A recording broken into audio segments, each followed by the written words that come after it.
Right, hi, this is video number 50 of Production Line. This is the developer blog for Production Line, which is a PC game about building a car factory. I am Cliffsky. I am the designer and programmer of the game.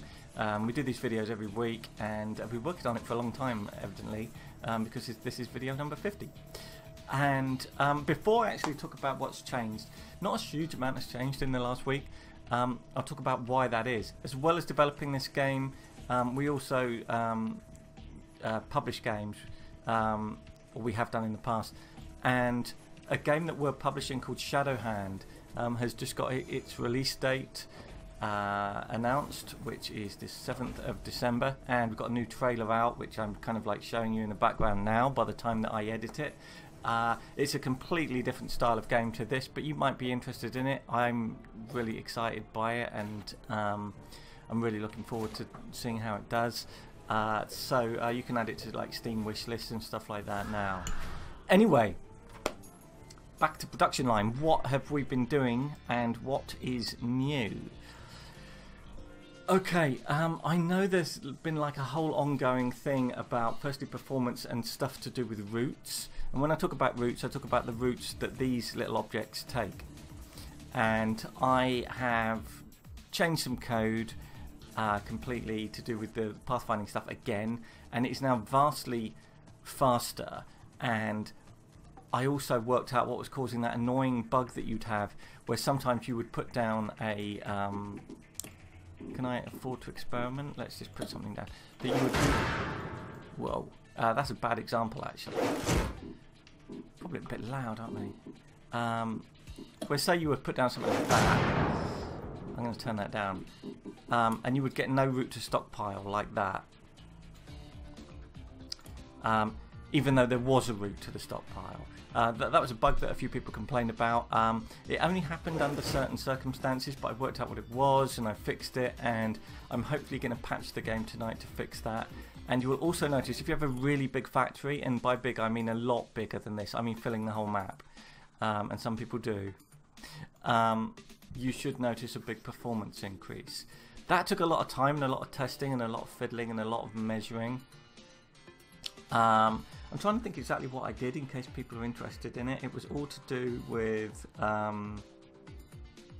I know what it was.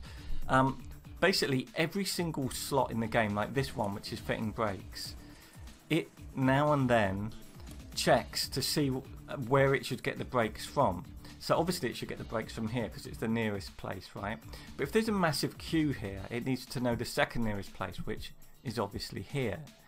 And you might think that that's really obvious, but in places in the middle of the map when there's very complicated routes going all over the place, it can get very, very complicated, and they have to constantly be checking that they have the best route, especially if you break that route. So if I destroy that, then these brakes won't get there anymore. They have to reroute around like this. It's kind of like the internet, really. They're rerouting around a damaged node. Oh, actually, that's a stockpile for brakes, so they're going there on the way. That sounds simple to like humans, but in code terms, pathfinding is very computationally expensive. Just going to repair that route.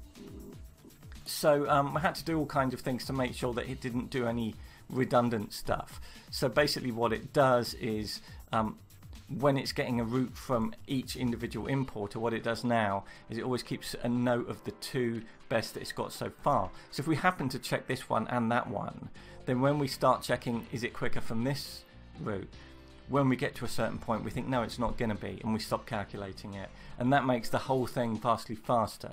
I am going to do a further optimization at some point where I sort things by best guess, so I make sure I check these two first. Again, that makes it sound really simple. It really isn't. It's because it's also multi-threaded over I test it over 8 threads. I'm not sure if there is an upper limit. I'm not sure I set an upper limit. It checks how many cores you've got.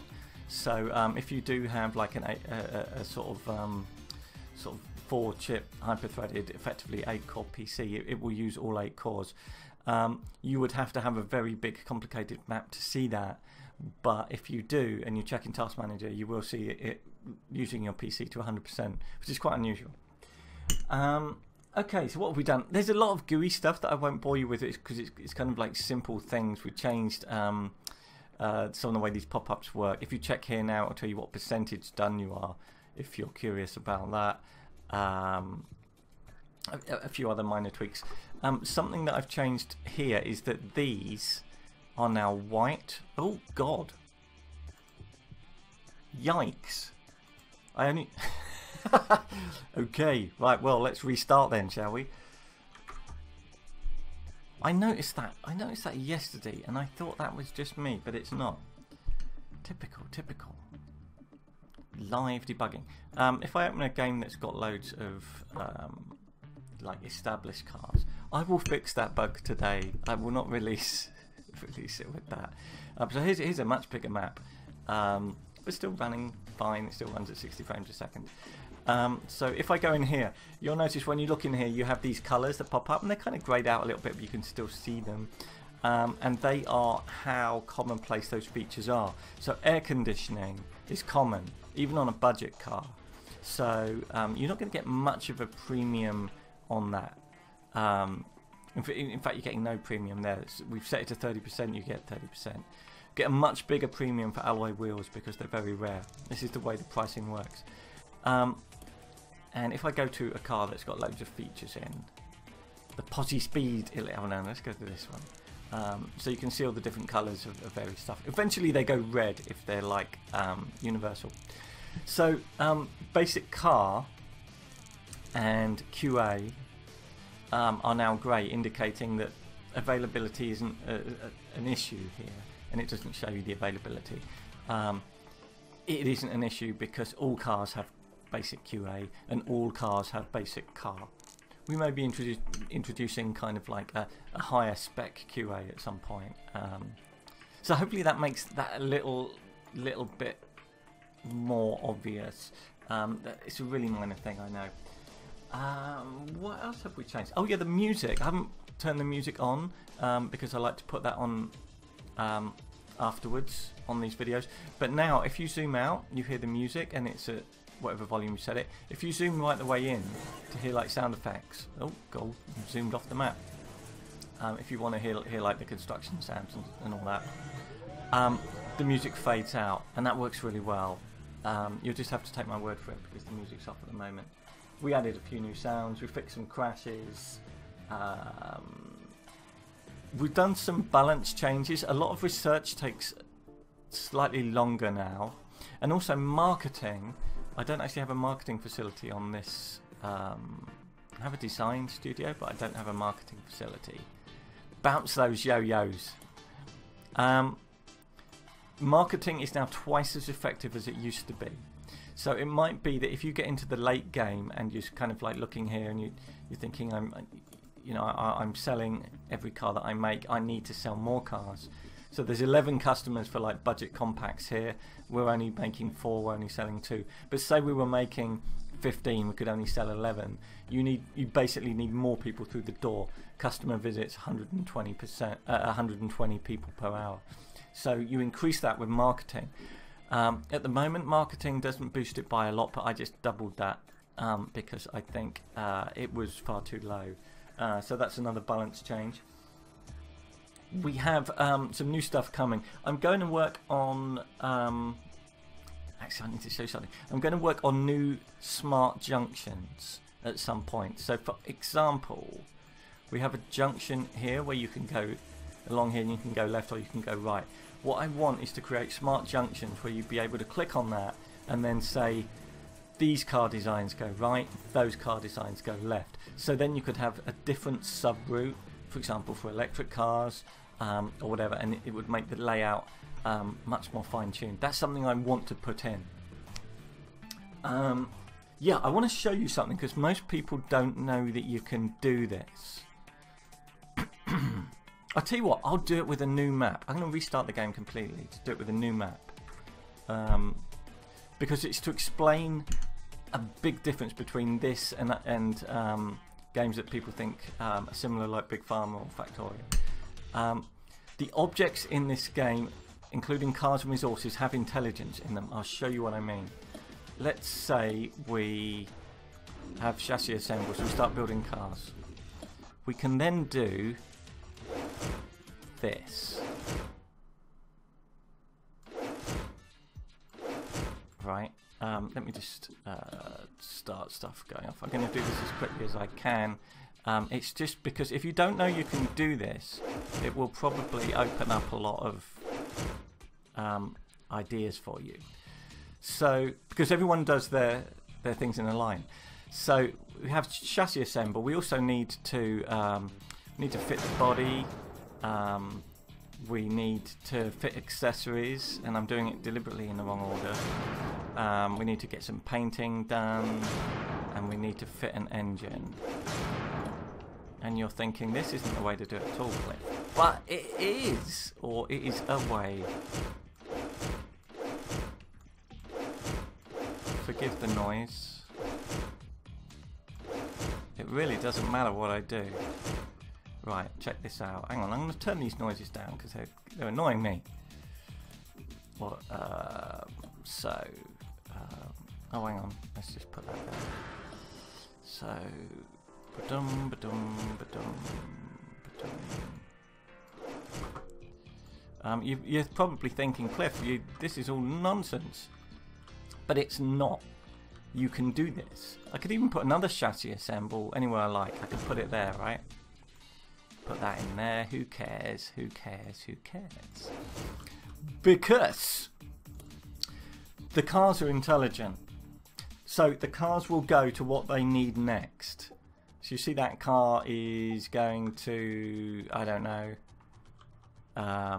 what's it waiting for? Fit body maybe? I don't know. What is that? Is that just a chassis? So there you go. They'll go in there when they need it. And they'll go into each of these when they need it. So eventually, there you go, going off to get painted, and then it will come back round on the loop and it will go off to the next thing. I haven't finished this whole thing, but what I could do is I could put export and quality check there. Now, I'm not saying this is the most sensible way to do it. I'm saying this is another option, and most people don't. Oh, look, that's that bug. It's on my list to fix today. Phantom thing. I thought I fixed it. Anyway, look, you can do this. Look, the car went off there thinking, oh, it's time for me to get an engine. What comes after engine? Accessories. So it will now go round looking for accessories, which I put over there. So when it gets up there, it will then zoom off to accessories. I've lost track of which car it was. It was that one. And they'll go round and round and round until they're finished, and then they'll come out here. Hardly anyone has worked out that you can do this, but you can. It actually gets... it's maybe not ideal because you get too many cars, but you can spin them off into other loops. You could come off here and then just go into a big loop that cars went round if everything was too busy. So you can do some fairly crazy layouts. Which is what I really like, and it's very interesting because, like, who's to say that just a straight line or a single like wobbly line is the way to build cars, right? Anyway, I hope that's interesting. I hope some people like fiddle with that because it's kind of cool. Look at those robots go! Right. Anyway, this is production line. That's easily long enough. It's still in early access. I know some people know that there's some Steam sales coming up, and it's not in those Steam sales. It's going to stay the same price, so if you like it, get it now, review it, tell your friends, blah blah blah.